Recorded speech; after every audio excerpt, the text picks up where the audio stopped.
మాజీ మంత్రి రోజా ఒక డైలాగ్ అనేది ఎందా తెరువుమా రాజా అని, అంటే అర్థమైందా రాజా అని.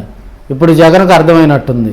నెల్లూరు జిల్లా పోయి మీడియా పరిస్థితి ఎలా ఉంటుంది, ఒక మీడియా అనేది లేకపోతే ఆ రాజకీయ పార్టీ ఆ ప్రభుత్వం చేసేటువంటి సంక్షేమ పథకాలు ప్రజలకు చేరవు.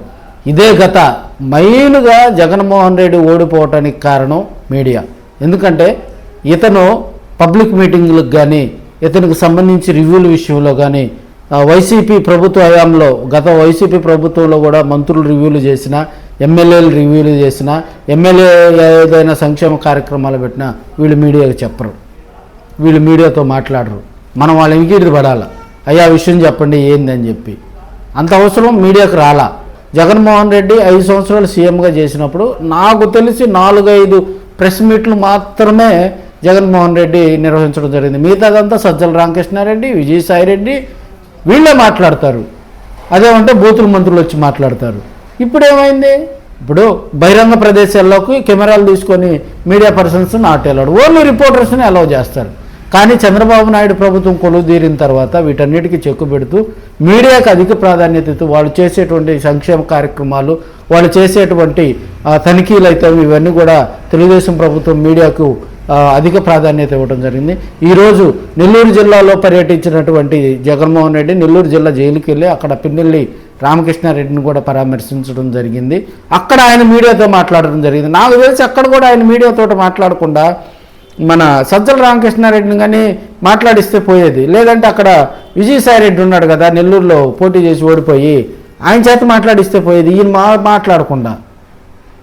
లేకపోతే అనిల్ కుమార్ యాదవ్ ఉన్నాడు కదా, అతను కూడా పెద్ద పెద్ద మాటలు మాట్లాడతాడు కదా, వీళ్ళ చేత మాట్లాడిస్తే సరిపోయిందని నా ఉద్దేశం.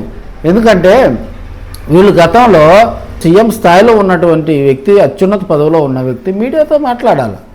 మీడియాకు ఒక బహిరంగ ప్రదేశాల్లో కెమెరాలు తీసుకొని వస్తే ఏమైంది? అది పబ్లిక్ మీటింగ్. మీ సొంత డబ్బులు పెట్టి ఏం చేయట్లా, ప్రజలు డబ్బులు పెట్టి అక్కడ మీటింగు ఇది చేస్తూ ఉన్నారు. మరి ఈరోజు మీడియా జగన్ నెల్లూరు జిల్లా పర్యటనలో వైసీపీ ఆస్తులు ధ్వంసం చేస్తున్నారు, పార్టీ కార్యాలయాలు పగలగొడుతున్నాడు, చంద్రబాబు నాయుడు ఒక టార్గెట్ చేశాడు, వైసీపీ ఇళ్ల మీద దాడులు చేస్తున్నాడు, వైసీపీ నేతలను కొడుతున్నారు. ఇవన్నీ కూడా కొత్త కొత్త మాటలు అయితే జగన్మోహన్ రెడ్డి మాట్లాడుతుంది. అసలు పరిచయం చేసింది నేనే కదా. మరి 2014 నుంచి 2019 వరకు తెలుగుదేశం పార్టీ నేతలు, తెలుగుదేశం పార్టీ అధికారంలో ఉన్నప్పుడు ఎంతమంది వైసీపీ నాయకులను కొట్టారండి? మరి 2019 నుంచి 2024 వరకు మీరే అధికారంలో ఉన్నారు కదా, మీరు ఎంతమంది మీద దాడి చేశారు, మీరు ఎంత అరాచకాలు చేశారు? ఇప్పుడు ఒక సీఎం హోదాలో 24 లక్షలు 25 లక్షలు, ఇప్పుడు హోంమంత్రి అనిత కూడా మనకి ప్రెస్ మీట్లో చెబుతుంది, 25 లక్షలు పెట్టి వాడు ఆ ఈవీఎంలు వగలగొట్టిన ఆయన పోయి పరామర్శించకపోతే రాష్ట్రంలో సమస్యలు లేవా? ఇంకా ఆ సమస్యల మీద పోరాడకూడదు, ఆ సమస్యల మీద గళమెత్తకూడదు? ఇవన్నీ ఇప్పటికిప్పుడు ఆడ జైలు బయట ప్రెస్ మీట్లో మీరు మాట్లాడి చంద్రబాబు మీద దుమ్మెత్తి పోస్తున్నారే, మరి మీరు అధికారంలో ఉన్నప్పుడు మీడియా కనపడలేదా? ఇవన్నీ ప్రజలు నమ్మరు, ప్రజలు విశ్వసించరు. ప్రజలు ఒకసారి అవకాశం కల్పిస్తారు, ఆ అవకాశాన్ని సద్వినియోగం చేసుకున్నాడు ఎప్పుడైనా కింగే. మరో వీడియోతో మళ్ళీ కలుద్దాం. అంతవరకు సెలవు, నమస్కారం.